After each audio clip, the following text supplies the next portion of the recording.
Channel पर स्वागत है। ठीक है ना। और आज की इस वीडियो में हम लोग जो सीखने वाले हैं वो लेटेराइट मिट्टी के बारे में सीखने वाले हैं। क्या सीखने वाले हैं? लेटेराइट की मिट्टी के बारे में। तो लेटेराइट मिट्टी होता क्या है सबसे पहले देखेंगे। आप लोग यदि जाते हैं देखते गांव घर में जैसे रहते हैं तो देखते होंगे कि कहीं कहीं जो है कि एक पोखरा बनाया जाता है कि नहीं बनाया जाता है। आप लोग यदि गांव के स्टूडेंट होंगे जैक बोर्ड वाले बिना सीबीएसई के तो आपको समझ में आएगा। ठीक है ना। गांव घर में क्या करता है एक पोखरा बना दिया जाता है जिसमें पानी अपने से खुद से जो है कि उसमें होता नहीं है। अब जो सो आता देखिए उसमें जो सो नहीं चलता है। ठीक है ना। तो क्या होता है कि खुद से तो पानी उसमें आता नहीं है। और जब वर्षा का पानी जो है कि उसमें चला जाता है। आप लोग यदि देखते होंगे खेती गृहस्थी वाले लोग यदि होंगे वो वीडियो यदि देख रहे होंगे तो हमारी बातों को समझ रहे होंगे कि जब वर्षा का पानी किसी गड्ढा में जो है कि वो एकत्रित हो जाता है और बैसाख वाले दिन में क्या होता है एक बेग से सूख जाता है। सूखता है कि नहीं सूखता है? बैसाख वाले दिन में क्या होता है एक बेग से सूख जाता है और देखिएगा ऐसे ऐसे चकला चकला जो है कि इतना बड़ा बड़ा एकदम यहाँ वहां एकदम जो है कि वो फट जाता है। पड़ता कि नहीं। तो वो मिट्टी जो है कि कोई काम का नहीं है होता ना उस पर खेती आप कर सकते हैं ना जो है कि दूसरा चीज कर सकते हैं। वो एकदम आप चलिएगा तो पैर में आपका गड़ेगा ऐसा एकदम धसते जाएगा एकदम पैरवा लगेगा कि उसमें कांटा चुभ रहा इस प्रकार का। बस उसी को लेटराइट मिट्टी बोला जाता है। समझ गए आप लोग? समझे कि नहीं? लेटराइट मिट्टी क्या होता है? पोखरा होता है। पोखरा में जो पानी जमा होता है फिर वो सूख जाता है। सूखने के बाद क्या होता है कि ककड़ी ककड़ी बन जाता है। बस उसी को लेटराइट मिट्टी बोला जाता है। समझ गए? अब चलते हैं क्या क्या लिखा गया है वहां से इस पर एक बार ध्यान देंगे और स्क्रीनशॉट मार लीजिए क्योंकि आपके परीक्षा के दृष्टिकोण से बहुत इंपॉर्टेंट है और बहुत हेल्पफुल रहेगा आपको परीक्षा के दृष्टिकोण से। ठीक है ना। तो आज की इस वीडियो में क्या पढ़ने वाले हैं? लेटराइट मिट्टी। तो लेटराइट मिट्टी क्या है वो तो क्लियर हो गया। आप जो इसका पॉइंट है उसको देखेंगे। देखिए होता क्या मानसूनी जलवायु की आर्द्रता तथा शुष्कता के परिवर्तन से होता है। वही तो हमने बोला कि जब वर्षा का जल एक स्थान पर संग्रह हुआ और जो है कि शुष्कता के कारण जो कि उसका वाष्पीकरण हो गया तो हुआ ना ककड़ी। ककड़ी हुआ तो क्या हुआ कि वर्षा का पानी उड़ गया खत्म हो गया सूख गया।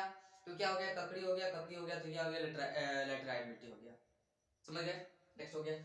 नेक्स्ट देखिए सेलों के टूटने फूटने से सेल क्या होता है। देखिए पर्वतीय क्षेत्र में यदि हम लोग जाते हैं तो वहाँ क्या होता है कि ढलान वाले क्षेत्र होते हैं एक बाय एक स्टेप एक बाय एक स्टेप एक बाय एक स्टेप से ऐसे जाते हैं कि ढलान वाले क्षेत्र में जाते हैं। तो वहाँ क्या होता है ना थोड़ा बहुत वर्षा का जल वहां भी संग्रह होता ही भाई होता ही नहीं। वहां तो वर्षा का जल संग्रह होता है। तो जैसे ही जो है कि वो थोड़ा थोड़ा दिन के बाद जो है कि टूटने लगता है तो वहां से मिट्टी एक स्थान से दूसरे स्थान तक चल जाता है और उसी को बोला जाता है मृदा अपरदन यानी कि मृदा क्षय होना। यानी कि एक स्थान से मैंने जो कि यहाँ से मिट्टी बह करके वहां चला गया वो रोक तो ना पाया। तो उसी को मृदा अपरदन भी बोला जाता है। उसी से जो है कि लेटराइट मिट्टी भी पैदा होता है। समझ गए? नेक्स्ट हमारा जो है कि सेलों के टूटने फूटने से समझ गए आप लोग। नेक्स्ट हमारा पाए जाने वाले तत्व इसमें क्या क्या है। देखिए इसमें क्या क्या अधिक जो है कि पाया जाएगा। आप लोग देखे होंगे मिट्टी जो है कि बड़ा बड़ा एकदम गोल गोल मिट्टी रहता है उसमें लगेगा कि ये साला लोहे है। हम लोग बचपन में जैसे जाते थे लगता था कि ये लोहा है और इसको घर लेके आते थे और दूध चप्पल मरियो खाते थे कि नहीं देखिए देखे होंगे आप जैसे जाते होंगे गड्ढा उड्ढा में देखे होंगे कि एक दो मिट्टी लगेगा कि लोहा का जो है कि क्या बोलता है उसको लोहा का जो है कि बड़ा बड़ा ढेला है लगेगा लोहा का ही है। लेकिन जब घर में आते हैं तो पता चलता है कि वो जो है कि ढेला है और दो दो धापड़ मरियो खाते हैं हम लोग खाते हैं। तो बस उसी से जो है कि वो आयरन तथा सिलिकॉन की बोलता है बस उसी को बोला जाता है। बस उसी मिट्टी में पाया जाएगा। आप देखिएगा ऊपरी सतह में जब ककड़ी मिट्टी को उठाइएगा तो उसकी ऊपरी सतह इतनी चिकनी होगी आपको दिखाई देगा। ठीक है ना उसमें बालू का एक अंश होगा और जो है कि न गिट्टी का अंश होगा सिर्फ उसमें मृदा पतली मृदा जिसमें कि कोई खेती संभव नहीं है। नेक्स्ट हम चलेंगे वर्गीकरण सेलों के टूटने फूटने से जो कि हुआ इसका वर्गीकरण जो है कि किसके किसके कारण सेलों के टूटने फूटने के कारण हो गया। सेल क्या हो गया पर्वतीय क्षेत्र का जो हम लोग पढ़े थे वही ना हुआ। नेक्स्ट हमारा जो कि गहरी लाल लेटराइट इसमें जो कि वर्गीकरण जो होता है उसके सेलों के टूटने फूटने के कारण। समझ गया? एक पॉइंट हमारा है गहरी लाल लेटराइट सफेद लेटराइट और आंतरिक भाग में उर्वरता की कमी होती है। किसमें? किसमें? लेटराइट मिट्टी में। और किसमें जब वर्गीकरण होता है सेलों से टूटने के कारण तब देखिए जो ये पर्वतीय क्षेत्र मान लेते हैं हमारा है। ये क्या पर्वतीय क्षेत्र है? ये भी पर्वतीय क्षेत्र है, ये दोनों आपस में टूट गया, तो इसका जल बहाव के साथ साथ जो कि मिट्टी का भी कुछ क्षय होगा ना ये वाले क्षेत्र में, क्या हो गया, मिट्टी का क्षय हुआ। जैसे ही मिट्टी का क्षय हो गया, इसी को बोला जाता है मृदा अपरदन।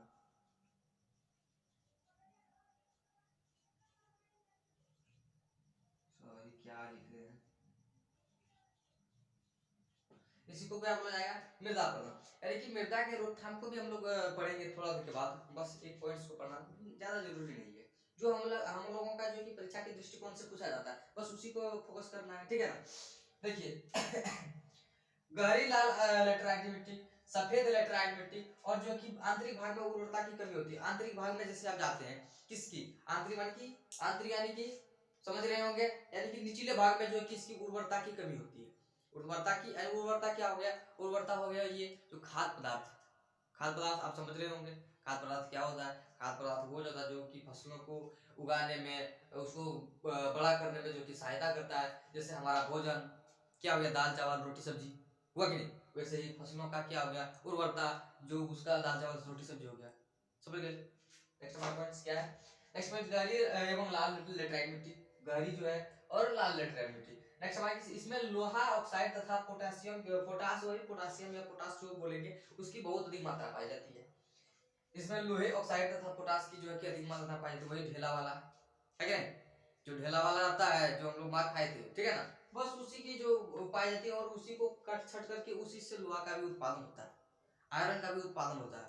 अब्रक का उत्पादन जो कि झारखंड में आप देखे होंगे कि जो पहाड़ी इलाका क्षेत्र, थोड़ा थोड़ा पठारी शायद होगा, छोटा नागपुर वाला क्षेत्र में उसकी पठारी क्षेत्र है, जहाँ पर आपको जैसे डंगाल गांव घर में बोला जाता है डंगाल, यानी कि बड़ा बड़ा मैदान को यहाँ क्या बोला जाता है, डंगाल, और उस पर देखिए बहुत छोटा छोटा पत्थर होता है, ककरेट होता है, ककरेट, एकदम ककरेट जाएगा, पूरा ककरेट होता है, तो उसमें अब्रक उसी से निकलता है। देखिए पतला पतला शीशा शीशा जैसा जो कि पत्थर निकलेगा, और उसी को ककरेट बोला जाता है, और अब्रक भी बोला जाता है। गांव घर में ककरेट, और इसको जो कि नाम दिया गया है अब्रक, और गांव घर में इसको ककरेट बोलते हैं।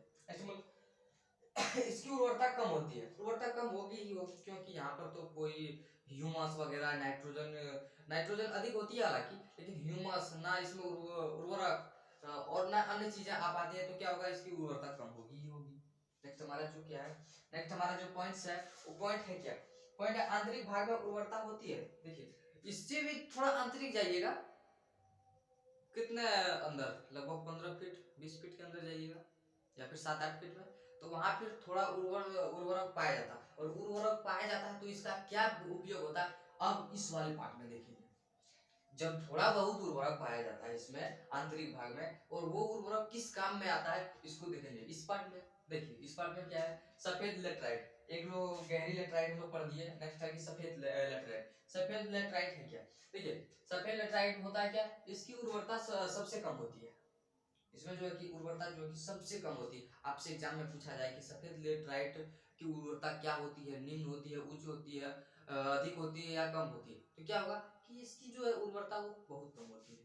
नेक्स्ट हमारे चलेंगे, इसका रंग सफेद क्यों होता है, आपसे यदि एग्जाम में पूछा जाए कि सफेद लेटराइट का रंग सफेद क्यों होता है, तो आप जवाब दीजिएगा केवलियन, केवलियन के कारण जो है कि सफेद लेटराइट मिट्टी का रंग सफेद होता है। केवलियन किसके कारण, केवलियन के कारण, किसके कारण, केवलियन के कारण जो कि सफेद लेटराइट मिट्टी का रंग लाल होता है। केवलियन के कारण क्या होता है, सफेद लेटराइट मिट्टी का रंग जो कि सफेद होता है। नेक्स्ट हमारे भूमिगत जलवायु लेटराइट की उपजाऊ, जैसे भूमिगत होता क्या है, अब देखेंगे इस पॉइंट्स पर नजर डालेंगे हम लोग। एक पॉइंट्स है कि भूमिगत जलवायु लेटराइट काफी उपजाऊ है। देखिए भूमिगत जलवायु लेटराइट, ये जो कि एक आप लोग यहाँ से देख सकते हैं, क्या एक पॉइंट्स बन रहा है यहाँ से कि भूमिगत जलवायु लेटराइट की उपजाऊ जो कि है कि काफी उपजाऊ है। अब देखिए भूमिगत जलवायु, देखिए भूमि के अंदर थोड़ा बहुत जल का, नमी का तो होता ही होता है, फर्स्ट लेयर में उतना नहीं होता, सेकंड लेयर में तो थोड़ा बहुत जो है कि ऊपरी हिस्सा में जो है कि जल का अनुपात होता है अधिक, कहाँ, पर्वतीय क्षेत्र में, ना कि ढाले ढलान क्षेत्र में। पर्वतीय क्षेत्र में जाएंगे तो ऊंचाई पर जो है कि आपको पानी मिल जाएगा। आप जैसे जमीन खोदते हैं तो पर्वतीय क्षेत्र में जाते हैं तो क्या होता है कि आपको जमीन के अंदर थोड़ा बहुत खदा करने से क्या होता है कि पानी आपको मिल जाता है। उसी प्रकार जो है कि इसीलिए ना वहाँ जो है कि ढालू वाले भूमि में जो कि लेटराइट मिट्टी पाई जाती है। नेक्स्ट हम लोग चलेंगे, भूमिगत जलवायु लेटराइट काफी उपजाऊ होती है। लेटराइट मिट्टी की विशेषता है क्या? देखिए, लेटराइट मिट्टी में जो है कि इसकी विशेषता क्या है, ये क्या कर सकती है, कौन से फसल इसमें अधिक उगाए जा सकते हैं, इनको हम लोगों को देखना। देखिए, लेटराइट मिट्टी की विशेषता ये है कि निम्न प्रकार के पौधे इसमें उगाए जाते हैं। कौन कौन से? देखिए, चाय। चाय देखिए ढालू भूमि में उगाई जाती है। अब ब्राजील वगैरह छोड़िए, यहीं तो आपका जो कि असम तरफ चले जाइए, वहाँ क्या होता है कि ढालू भूमि है, पहाड़ी क्षेत्र है, तो वहाँ चाय की खेती एक नंबर होती है कि नहीं? थोड़ा बहुत पानी हुआ, जमा हुआ, सूख गया, बस हो गया। नेक्स्ट हमारा इलायची।